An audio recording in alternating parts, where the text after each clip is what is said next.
Hello guys and welcome to Skynomics academy. मेरा नाम सुनील कुमार यादव है और आज हम लोग नए चैप्टर को एक नए पोयम को डिस्कस करने वाले हैं जिसका नाम है फायर एंड आइस।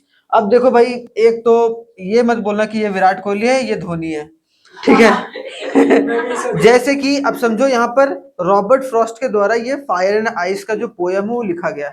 अब जैसे कि पिछले वाले लेक्चर में हमने देखा था या पिछले वाले पोयम में हमने देखा था कि बहुत शानदार तरीके से उन्होंने डिस्कस करा था किन चीजों के बारे में, डस्ट ऑफ स्नो के बारे में। वहां पर तीन चीजों के बारे में बात हुआ था, हेमलॉक ट्री के बारे में और क्रो के बारे में और स्नोफ्लेक्स के बारे में। वैसे ही यहाँ पर एक एलिमेंट का इस्तेमाल किया, एक सिंबल का इस्तेमाल किया गया है किसी चीज को बताने के लिए। अगर जनरली देखा जाए तो फायर जो है वो यहाँ पर जो डिनोशन किया गया है वो किस चीज से, ये इनका बोलने का मतलब है रॉबर्ट फ्रॉस्ट का कि अगर दुनिया बर्बाद होगा या फिर ये पृथ्वी पूरा अगर तहस नहस होगा तो ये दो ही चीजों की वजह से हो सकता है। या तो वो आग की वजह से, क्योंकि इतनी गर्मी पड़ रही है आजकल कि टेम्परेचर जो है वो धीरे धीरे एक तरीके से बढ़ता जा रहा है, या फिर दूसरा होगा कि एक तरीके से जमकर लोग मर जाएंगे। मतलब क्या, आइस की वजह से, आइस की वजह से हो सकता है कि एक तरीके से दुनिया तबाह हो जाए।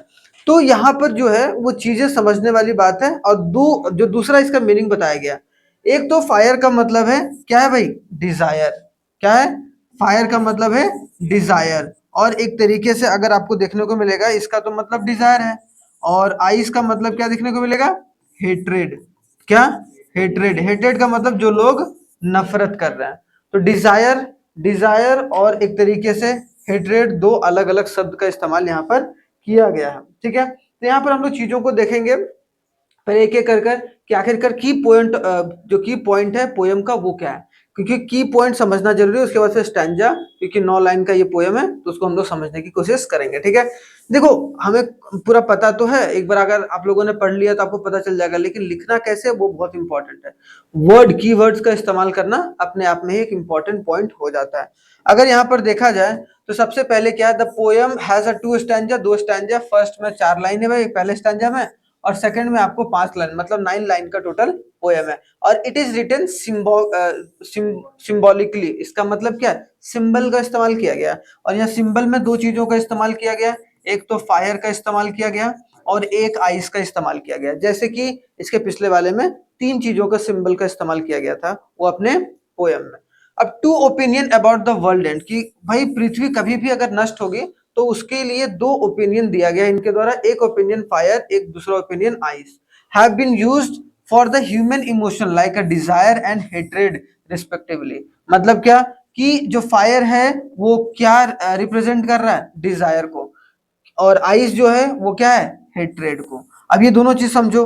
As a fire can spread very fast and cause a great destruction. Simple सी बात है ना, कि अगर आग की वजह से देखते हो बहुत जल्दी फैलता है, और बहुत जल्दी फैलने की वजह से वो एक बहुत ज्यादा डिस्ट्रक्शन जो है वो पैदा करता है। ठीक है, and in no time like wise are desire, जैसे कि हमारा डिजायर है, हमें ये भी चाहिए, हमें वो भी चाहिए। देखो लोग पेड़ कितने काट रहे हैं, हमें क्या है कि एक अगर मेज है मेरे पास तो हम दूसरी मेज चाहिए, एकदम वो शानदार वाली मेज चाहिए। मतलब लोग जो है अपनी ग्रीड की वजह से, अपनी लालच की वजह से जो है एक दिन दुनिया को खत्म कर देंगे।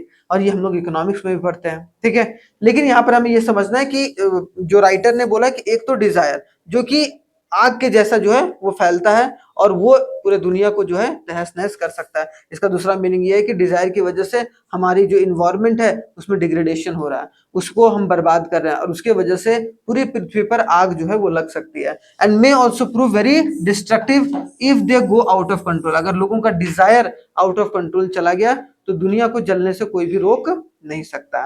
पहली बात तो ये बात बोली गई। दूसरी बात ये बोली गई हेट्रेड, और हेट्रेड शब्द का मतलब कहां से आया भाई, आइस। अगर मान लो कि कोई, आप धीरे धीरे किसी इंसान से हेट करना शुरू करते हो, तो क्या स्लोली स्लोली स्लोली उस आदमी से आप बहुत दूर चले जाते हो। सिंपल सी बात है। तो यहां पर बोला गया हेट्रेड जो है वो कॉज करता है लेकिन slow destruction like ice, but it is also very much harmful. लेकिन ये भी बहुत हार्मफुल है, आइस भी। अगर आप किसी से नफरत, नफरत की भावनाओं में एक दूसरे को मार रहे हो, काट रहे हो, वो धीरे धीरे करके नफरत एक बार इतना फैल जाएगा कि एक तरीके से पूरा दुनिया ही तहस नहस हो जाएगा। तो चीजों को समझ रहे हो, तो चीजें यहाँ पर दो तरीके से इंप्लीमेंटेड है और समझ के चलना है। ठीक है, क्लियर। अब यहाँ देखो पहला स्टैंजा में क्या बोला, पहले पहले 2 लाइन हम लोग डिस्कस करेंगे, फिर 2 लाइन, फिर लास्ट में 5 line. Some says the world will end in fire and some says in ice। मतलब द पोएट जो इंट्रोड्यूस टू अपोजिंग बिलीफ, कि दो लोग हैं, एक लोग वैसे लोग हैं या ऐसे जो एक ग्रुप ऑफ पीपल्स हैं जो बोल रहे हैं फायर की वजह से दुनिया जो है तहस नहस होगा। दूसरे ग्रुप ऐसे हैं जो लोग बोल रहे हैं कि वो आइस की वजह से दुनिया जो है खत्म होगा, और दोनों ही उतना खतरनाक है कि उसका कोई भी मुकाबला दूसरा कोई नहीं कर सकता है। तो वही about the world might and some people thinks it will destroyed by the fire. Symbol इसका मतलब क्या है, डिजायर, पैशन, ग्रीड, अनकंट्रोलेबल, ठीक है, अनकंट्रोल्ड इमोशंस। कि अगर लोगों ने डिजायर को, अपनी इच्छा को अगर काबू में नहीं रखा, अपनी पैशन को काबू में नहीं रखा, अपनी लालच को काबू में नहीं रखा, तो एक दिन ये दुनिया तबाह हो जाएगी। तो पहला मतलब तो ये है हमें। अब ये सब वर्ड लिखना है, अब डायरेक्टली नहीं लिख सकते, सिर्फ डिजायर छोड़ दो। अब डिजायर के साथ आप अदर एलिमेंट जोड़ रहे हो कि भाई फायर जो है, जो एक पक्ष के लोग ये बोल रहे हैं कि फायर की वजह से जो दुनिया डिस्ट्रॉय होगा, वो सिंबल क्या, ये सिंबलाइज क्या कर रहा है, डिजायर को कर रहा है, इच्छा को कर रहा है, पैशन को कर रहा है, ग्रीड को कर रहा है, अनकंट्रोलेबल जो इमोशन को, कि हम लोग कंट्रोल नहीं कर पा रहे हैं चीजों को, कि हमें ये भी चाहिए वो भी चाहिए, और धीरे धीरे करके हमारी चाह जो है बढ़ती चली जा रही है। ठीक है। अदर ऑब्जर्व, जो दूसरे पक्ष में जो लोग हैं जो फायर ये सोचते हैं कि फायर की वजह से दुनिया जो है नष्ट होगा, उसमें ये बोला गया आइस। अब आइस क्या सिंबलाइज कर रहा है भाई, एक तरीके से बोला जाए हेट्रेड, इनडिफरेंस दोनों के बीच में, कि नहीं हम अच्छे हैं वो बुरा है, ठीक है, एंड द इनसेंसिटिविटी। और क्या है, हम लोग एक तरीके से बहुत जल्दी एक दूसरों को या एक दूसरे से अलग होने के बारे में सोचने लगते हैं। क्यों, अगर किसी ने कुछ बोल दिया तो हम गुस्सा हो गए, तुरंत हो गए, हम कुछ शांति से नहीं सोच रहे हैं, नहीं समझ रहे हैं, तो क्या होगा, एक दिन आप अपने तो जाओगे, आसपास के लोगों को भी लेकर चले जाओगे। तो ये चीज बोला गया। इसका मतलब क्या, फ्रॉस्ट जो Robert Frost set up the contrast, यहाँ पर बताया गया कि दो जो ग्रुप ऑफ लोगों के बीच में एक टकराव जो है वो पैदा किया, और जिसके वजह से मतलब क्या, यहाँ पर ये भी बताने की कोशिश नहीं कर रहा है कि भाई जो है एक ही इंसान का जो बात है वो सच है ना। यहाँ बोल रहा है कि दो अलग अलग टाइप के लोग हैं जो कि destructive force of human nature के बारे में डिनोट कर रहे हैं। क्या, between these two destructive forces of human nature, कि दो तरीके से एक डिस्ट्रक्टिव फोर्स आ सकता है और ह्यूमन लाइफ को डिस्ट्रॉय कर सकता है। ठीक है, यहां तक समझ में आया 2 लाइन। ठीक है, और भाई जब मैं टेस्ट लूंगा इस सैटरडे, मत बोलना कि फिर जहाँ जो भी मतलब मैंने इंग्लिश में और अभी तक मैंने जो भी क्रैश कोर्स में पढ़ाया है, और जो भी एक तरीके से मैंने सोशल साइंस में पढ़ाया, दोनों का मिक्स लूंगा, टोटल कम से कम 50-60 नंबर का लूंगा। और ऑनलाइन वालों के लिए आप लोगों को एप्लीकेशन पे मिल जाएगा, ठीक है, तो आप लोग वहां से एक तरीके से देख सकते हैं या टेलीग्राम चैनल ज्वाइन कर सकते हैं। ठीक है, अब देखो तीसरा लाइन क्या है, from what I have tested of desire. क्या बोला गया, From what I have tasted of desire, I hold with those who favor fire। मतलब क्या बोला गया कि जो पोएट है यहाँ पर अपनी भी सहमति दे रहा है कि मैं सहमत किन लोगों से हूं, जो फायर को बोल रहे कि फायर की वजह से दुनिया जो है वो बर्बाद हो जाएगा। मतलब यहाँ पर अगर देखा जाए तो सपोर्टिव रोल जो है वो किस चीज को दिया जा रहा है, यहाँ पर फायर को, किसके द्वारा भाई, पोएट के द्वारा। क्लियर, तो यहां बोला है the poet reflect his own experience, कि पोएट अपनी एक्सपीरियंस भी बता रहे हैं विद अ ह्यूमन इमोशन के साथ, that he has felt that burning power of desire, कि जिस तरीके से लोगों का डिजायर बढ़ रहा है, लोगों का इच्छा बढ़ रहा है, ठीक है, फॉर द वेल्थ, पैसे चाहिए, सिर्फ पैसे चाहिए, हमें भाई कुछ लेना देना नहीं, उसका चाहे बर्बादी हो रहा है, चाहे हम कुछ भी बेच रहे हैं, लेकिन हमें पैसा चाहिए, हमें उससे कोई फर्क नहीं पड़ता है कि उससे लोगों की भलाई कितनी हो रही है या नहीं हो रही है। पावर जिस तरीके से लोगों का जो है वो उसके प्रति जो है एक रुझान बढ़ रहा है, पोजीशन, अधिकार जमाना चाह रहा है, ये जमीन मेरा वो जमीन तेरा, ऐसे करके अधिकार जो जमाना चाह रहा है, and knows how destructive it can be, और वो जानते हैं कि ये सब सारी चीजें कितनी डिस्ट्रक्टिव हैं आम जीवन में, या फिर लोगों के जीवन में ये कर सकता है। ठीक है, मतलब ह्यूमन लाइफ को डिस्ट्रॉय करने में। बट यहाँ based on this understanding he agrees with those who think a fire, तो इसमें यही अग्री करते हैं कि भाई मैं जो हूँ वो मैं इस चीज को फेवर कर रहा हूँ कि जो लोग बोल रहे हैं कि फायर की वजह से दुनिया बर्बाद होगा, तो वो मैं अपना पक्ष उनके तरफ जो है वो एक तरीके से रख रहा हूँ। Fire, desire and greed could cause the end of the world. Frost shows how desire grow endlessly and burns everything in its path. कि उसके अगर मान लो कोई इंसान ना अगर ग्रीडी है ना, तो ग्रीड है अगर उसके अंदर, वो ग्रीडी है, तो भाई उसके पाथ पर कुछ भी आएगा, वो एक तरीके से उसको तहस नहस करके आगे बढ़ता ही चला जाएगा। वो नहीं सोचेगा अपना कौन पराया कौन, सिंपल सी बात है। क्योंकि अब उसे लालच आ गया ना, जिसे लालच आ जाता है उसको दुनिया में कोई ताकत नहीं होता तबाह करने से, मतलब तबाह करने या उससे तबाह होने से कोई नहीं बचा सकता है। और जब वो तबाह होगा तो एक तरीके से धीरे धीरे करके कितने लोग हैं, इसके वजह से पूरे दुनिया में जो होगा आग बबूला हो जाएगा भाई। ठीक है, यहाँ पर तो पहले स्टैंजा में समझ में आ गया, पहले स्टैंजा में, पहला दो स्टैंजा में लोगों के बारे में बताया कि लोगों के जो अलग अलग दो पॉइंट ऑफ व्यू है वो क्या क्या है। ठीक है, दोनों की बातों को समझाया, फायर एंड आइस के बारे में। अगला जो दो लाइन है उसमें उन्होंने अपना राय बोला है कि भाई मैं क्या सोचता हूँ, मैं किस तरफ हूँ, मैं एक ह्यूमन लाइफ को किस तरीके से समझने की कोशिश कर रहा हूँ। ठीक है, यहाँ पर अब नेक्स्ट संजय देखो, but if it had to perish twice, लेकिन ये बोल रहे हैं कि अगर दोबारा अगर दुनिया खत्म होगा, एक बार तो खत्म हो जाएगा फायर की वजह से, लेकिन अगर दोबारा अगर फिर से मान लो कि अगर बन गया दुनिया, फिर से दुनिया आ गया, तो उस वक्त जो होगा वो आइस की वजह से दोबारा दुनिया जरूर नष्ट होगा। मतलब एक बार तो हो ही जाएगा, लेकिन अगर खुदा ना खास्ता अगर फिर से ये दुनिया बच गया, एक मतलब फिर से वो दुनिया पनप गई, तो फिर से जो बर्बादी होगी वो किसकी वजह से होगी, आइस की वजह से होगी। ठीक है, I think know enough of hate to say that for destruction ice it also great and it also suffice. मतलब the poet consider another possibility, ये अनदर पॉसिबिलिटी बोलते हैं कि if the world had to end a second time, कि अगर दूसरी बार अगर दुनिया तहस नहस होती है, तो आइस रिप्रेजेंटिंग हेट्रेड कर रहा है, coldness of the heart, and could also destroyed, कि भाई आइस भी उतना ही इंपैक्ट कर सकता है, हेट्रेड लोगों का नफरत भी एक तरीके से बहुत बड़ा वजह हो सकता है। ठीक है, अब यहाँ पर इसका मतलब ये नहीं है कि हेट्रेड हेट्रेड जो है वो एक अलग तरीके से डिनोशन किया, इसका मतलब ये है कि अगर हेट्रेड और जो ग्रीड में अगर दो चीज को सुना अगर देखा जाए तो ग्रीड सबसे ऊपर है, लालच, हेट्रेड तो बाद में आएगा, नफरत पहले लालच की वजह से जा रही, अगर लालच छोड़ दे तो फिर हेट्रेड आएगा। इसका मतलब ये है कि अगर लोगों ने लालच छोड़ दिया या ग्रीड छोड़ दिया, अगर पोजेशन छोड़ दिया, तो एक तरीके से दूसरा चीज जो है हेट्रेड आ सकता है। ठीक है, जो Frost has also how hatred freezes a relationship communities, की जो लोगों का नफरत होता है वो रिलेशनशिप कैसे बिगाड़ देता है आपस में, लोगों के कम्युनिटीज में दंगे फसाद करा देते हैं और ह्यूमैनिटी को इटसेल्फ बर्बाद कर देता है। अगर आपके अंदर जो है एक तरीके से नफरत की भावना, मान लो कि एक समाज में रह रहे हो तुम, एक ऐसा समाज है जहां पर तुम्हें अच्छे से कुछ कोई ट्रीट नहीं कर रहा है, तो तुम उस समाज को कभी भी जीवन में देखना चाहोगे नहीं, मतलब तुम्हारे अंदर वो नफरत की भावना आ जाएगी और तुम ये सोचोगे यार ऐसे लोगों को तो मर जाना ही अच्छा है कि नहीं, आपका अंदर ये भावना आ जाती है।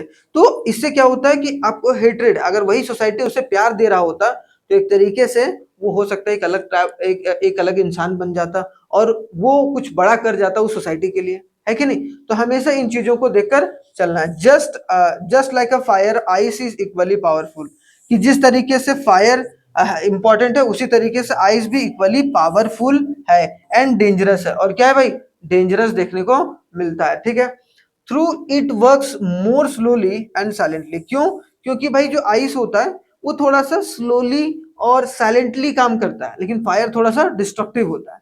फायर देखो आग लगता है तो एक तरीके से क्या होगा, डिस्ट्रक्शन देखने को मिलेगा आपको। तो फायर बहुत जरूरी है भाई, फायर बहुत जरूरी है, और फायर डिस्ट्रक्शन को एक तरीके से जन्म देता है। और फायर अगर डिस्ट्रक्शन को जन्म देता है, इसका सिंपल सा मतलब क्या है कि दोनों चीज से बर्बाद हो सकता है, एक तो धीरे धीरे बर्बाद हो जाओ, तो धीरे धीरे बर्बाद होंगे तो आइस की वजह से हो रहे हैं, और अगर बहुत जल्दी बर्बाद हो अगर दुनिया होगी तो किसकी वजह से होगी, फायर की वजह से। क्योंकि फायर डिस्ट्रक्शन लाता है और ये स्लो डिस्ट्रक्शन डिस्ट्रक्शन ये भी ला रहा है। तो ये बोला गया not just the world but also the human life in society it can bring about a destruction. सिर्फ डिस्ट्रक्शन सिर्फ वर्ल्ड पर नहीं लाएगा, और साथ ही साथ जो इंसानियत या इंसान के जो लाइफ है उसको भी खत्म करेगा और सोसाइटी को भी खत्म करके चलेगा। ठीक है, तो ये बात समझ के चलना है। तो ये हमारा जो पूरा 9 लाइन का पोएम था वो समाप्त होता है। ठीक है, पहले 2 लाइन में contrast of between the society, फिर दूसरे लाइन में जो पोएट है वो अपनी राय देता है, फिर लास्ट के 4 लाइन में ये बता रहे कि क्या इम्पैक्ट जो है होने वाला है, या फिर सेकंड जब अगर दुनिया बर्बाद होगा तो किस वजह से होगा। ठीक है, इसमें मैसेज क्या दिया जा रहा है भाई, सबसे पहले एक डुअल डिस्ट्रक्टिव फोर्स के बारे में बताया गया। अब यहाँ पर हम लोग बोलेंगे two destructive force it has, या बोलेंगे कि the poet discuss two destructive force ना, यहाँ पर हम लोग लिखेंगे डुअल डिस्ट्रक्टिव फोर्स के बारे में बात किया गया है। क्या क्या चीज के बारे में कि टू अपोजिट इमोशन के बारे में बात किया गया है। डिजायर जो कि फायर से रिलेटेड है और हेट्रेड जो आइस से रिलेटेड है। ठीक है, आर इक्वली कैपेबल, कि दोनों इक्वली कैपेबल हैं डिस्ट्रॉइंग वर्ल्ड को डिस्ट्रॉय करने के लिए। क्लियर। यहाँ पर दूसरा सिंबोलिज्म का डिनोट किया गया फायर को भी और एक तरीके से किसको, आइस को भी, दो सिंबल के रूप में। मतलब यहाँ पर अगर बोला जाएगा थीम क्या हुआ भाई, सिंबलाइज किया गया दो चीजों के ऊपर। क्लियर। उसके बाद ह्यूमन इमोशन एज थ्रेट, कि लोगों का जो इमोशन है वो एक तरीके से थ्रेट के जैसा जो है इस्तेमाल किया गया। ह्यूमन इमोशन को भी इस्तेमाल किया गया ना भाई, कि ह्यूमन के इमोशन की वजह से ही तो फायर एंड आइस का जो ये पूरा डिस्ट्रक्शन है वो निकल के आ रहा है। एक तो चलो भाई एक बहुत फास्ट प्रोसेस आए और एक बहुत स्लो प्रोसेस है। स्लो प्रोसेस किसका है, आइस का। ठीक है, तो यहाँ इनएविटेबल डिस्ट्रक्शन है। इनएविटेबल डिस्ट्रक्शन का मतलब क्या है भाई, ये थीम है। इनएविटेबल डिस्ट्रक्शन मतलब the poet highlights the whether through burning the desire और फ्रीजिंग हेट्रेड। ठीक है, human flaws can bring about a destruction if left unchecked, कि अगर लोगों ने इसको थोड़ा सा ध्यान नहीं दिया या सही तरीके से तवज्जो नहीं दिया तो एक तरीके से चीजें बर्बाद होंगी ही होंगी। बैलेंस एंड मॉडरेशन क्या बोला गया, थीम की excess of any strong emotion whether fiery and cold leads to a ruin, वो बर्बाद करके रखता है। कोई भी चीज जब बहुत ज्यादा हो जाता है, जैसे गर्मी बहुत ज्यादा होगा तब भी दिक्कत है, ठंडी बहुत ज्यादा होगी तब भी दिक्कत है कि नहीं। तो मतलब क्या, जब हेट्रेड बहुत ज्यादा होगा तब भी दिक्कत है, और जब ग्रीड ज्यादा होगा तब भी दिक्कत है।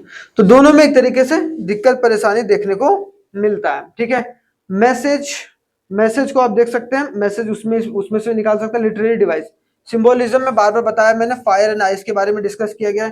इमेजरी यहाँ पर क्या है, विजुअलाइजेशन किया गया, पोएटिक डिस्क्राइब किया गया इनके, मतलब पोएट के द्वारा पोएटिक डिस्क्रिप्शन दिया गया through our sensory organs. Here the reader would visualize the destruction through fire and ice, कि हम अपने सेंसरी ऑर्गन के थ्रू फायर एंड आइस के रूप में डिस्ट्रक्शन को देख सकते हैं। अगर यार पूरे तरफ लोग जम गए, लोगों का जो सोच है वो जम गया, लोग हेट करने लगे हैं, ठीक है, अलग अलग एक तरीके से सब चीज फायर फायर आ गया, मतलब लोग जो है ग्रीडी हो गए, तो हम लोग ये देख सकते हैं यार कितना तेजी से वो ह्यूमन की सोसाइटी में फैलता है, तो उसकी वजह से बर्बादी हो सकता है कि नहीं। तो ये सब सारी चीजें हैं। उसके बाद देखो पर्सोनिफिकेशन का मतलब क्या है, personification, personification is assign the human qualities to the non living things and in this poem fire and ice are capable of destroying the earth, कि नॉन लिविंग थिंग नहीं है ये, कौन लिविंग थिंग नहीं है, नॉन लिविंग थिंग है जो destroy कर रहा है भाई। ठीक है, देयरफॉर द पोएट पर्सोनिफाइज, पर्सोनिफिकेशन इस्तेमाल हुआ है क्योंकि किसी को एक तरीके से यहाँ पर क्वालिटी के बारे में बताया गया है, लेकिन वहां दो एलिमेंट अलग अलग का इस्तेमाल किया गया है। ठीक है, तो यहीं पर क्या बोलेंगे हम लोग इसको, पर्सोनिफिकेशन।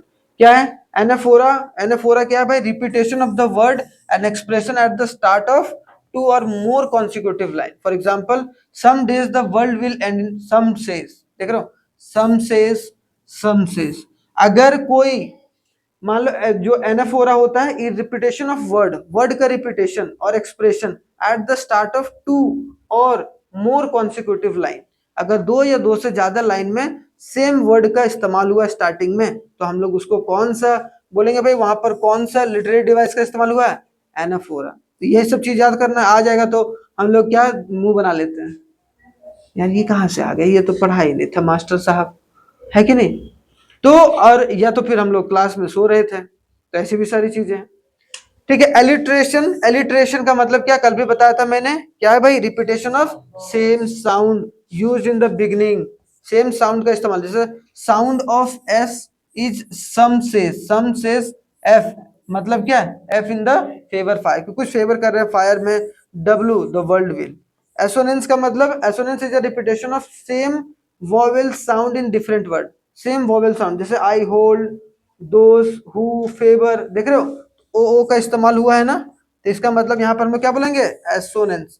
तो ओ से याद रखना कि एसोनेंस में जब एक ही वॉवेल का इस्तेमाल बार बार वर्ड में, एक ही लाइन में बहुत सारे वर्ड में अगर हो रहा हो तो हम लोग एसोनेंस बोलेंगे, क्या बोलेंगे, एसोनेंस बोलेंगे। बहुत इंपॉर्टेंट है, ये चीजों को समझ के चलना है।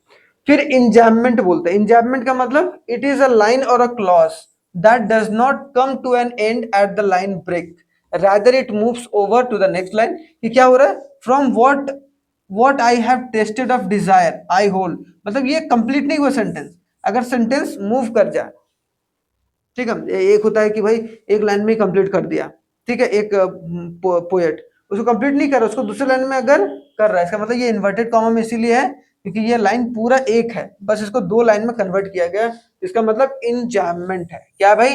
इंजैम्पमेंट है। मेटाफर कल भी बताया था मैंने क्या होता है, लिटरेरी डिवाइस है जो use to convert a comparison, comparison को डिनोट करता है विदाउट यूजिंग द वर्ड, कि वो जो एक्चुअल वर्ड है उसका बिना इस्तेमाल किए हुए कंपैरिजन करता है, जैसे यहाँ पर फायर एंड आइस, लेकिन क्या यहाँ फायर एंड आइस के बीच में कंपैरिजन है क्या? नहीं ना, यहाँ तो ग्रीड और हेट्रेड के बीच में कंपैरिजन है, कि जो नफरत है और जो लालच है, जो इच्छा है, ठीक है, उसके बीच का जो है वो इमोशन का टकराव बताया जा रहा है, इन दोनों चीजों का इस्तेमाल करके, मतलब इन दोनों का कंपेयर करके, इसका मतलब मेटाफर का इस्तेमाल किया गया। ठीक है, फिर क्या है जो एंटीथेसिस क्या होता है? Fire is antithesis of the ice, मतलब क्या है, अगर बोला जाए जस्ट उल्टा है ना, fire and ice, to contrasting, दोनों अपोजिट मीनिंग डिनोट कर रहा है, तो उसको हम लोग क्या बोलेंगे? एंटीथेसिस। जैसे एंटोनिम्स होता है, एंटोनिम्स क्या होता है? Opposite word. इसका मतलब क्या? एंटीथेसिस क्या है कि अगर दो वर्ड ऐसे होंगे जो कि अपोजिट, जो एक मीनिंग बता रहा हूं, और खास करके किसके लिए? Destructive force are the hallmark of this poem fire and ice, जिसके वजह से दो कॉन्ट्रास्टिक अगर वर्ड का इस्तेमाल किया गया है, जैसे कि हमने बोला दूसरा क्या हो सकता है, गुड और बैड, अगर इस तरीके का इस्तेमाल अगर किया गया कि गुड और बैड की कितने तरीके के होते हैं, अगर इसके बारे में कोई पोएट जो है डिस्क्राइब कर रहा है, तो हम लोग बोल सकते हैं कि वो क्या है? एंटीथेसिस है। ठीक है, डिफिकल्ट वर्ड पेरिस का मतलब, पेरिस का मतलब बता भाई। जो कभी डिस्ट्रॉय नहीं होगा। ओहो, टू डाई, जो डिस्ट्रॉय हो सकता है, कैसे नहीं हो सकता? पेरिस का मतलब जो पूरी तरीके से खत्म हो सकता है, to die and to be destroyed, जो पूरी तरीके से तहस नहस हो जाए। ठीक है, desire a strong feeling of wanting something, greed और पैशन, पैशन में बोल सकते हैं। फेवर का मतलब टू सपोर्ट और एग्री विथ एन आइडिया। ठीक है, सफाइस, जो सबसे लास्ट वर्ड था ना, सफाइस मतलब टू बी एनफ और एडिक्वेट, पर्याप्त मात्रा, कि इतना एनफ होगा दुनिया को बर्बाद करने के लिए, तो एनफ। ठीक है, वही बोला गया कि भाई फायर नहीं तो अगर आइस भी अगर दोबारा अगर बर्बाद होगा दुनिया, तो आइस भी उतना ही डिस्ट्रक्शन लाएगा जितना फायर ला रहा था, बट ये स्लोली लाएगा, बस और कुछ नहीं। डिस्ट्रक्शन मतलब the act of causing a great damage और अ र्यून, जो एक तरीके से बर्बाद करते हैं। ठीक है, मीनिंग फायर, फायर का भाई एक बार फिर से देख लो, ये दोनों जरूर याद रखना, कितने बार बता रखा है। फायर का कितने यहाँ मीनिंग है भाई? Desire, greed, passion, lust, uncontrolled emotion. Clear? उसके बाद अगर ice symbolises hatred, indifference, coldness of heart, insensitivity, इन चीजों को क्या डिनोट कर रहा है भाई एक तरीके से? बता, किसको आइस से डिनोट कर रहा है? समझ में आया कुछ? तो अगर देखा जाए तो यहां से अगर क्वेश्चन आएगा तो हमें बिल्कुल भी हैरान नहीं होना। ठीक है, एक होता है कि अब 4-5 मिनट में मैं थोड़ा सा बता के पूरे 8 लाइन को बता के खत्म कर सकता था, लेकिन इसका सही मतलब है, क्योंकि आप ऐसा नहीं होता है कि आप समझ के चलो कि चीजें बोला क्या जा रहा है, उससे कंपैरिजन किस तरीके से किया जा रहा है, लिखने का तरीका कैसा होना चाहिए, वो बहुत इंपॉर्टेंट रोल प्ले करता है। ठीक है, तो चलिए, धन्यवाद, थैंक यू वेरी मच, जय हिंद। कल जो होगा वो हम लोग स्टार्ट करेंगे द नेशनलिज्म इन यूरोप। ठीक है, द नेशनलिज्म ऑफ यूरोप दीदी, फिर इंडिया। चलिए, धन्यवाद, थैंक यू, जय हिंद, मिलते हैं कल नेक्स्ट वीडियो में, तब तक आप लोग अपना बहुत बहुत ख्याल रखिएगा, धन्यवाद।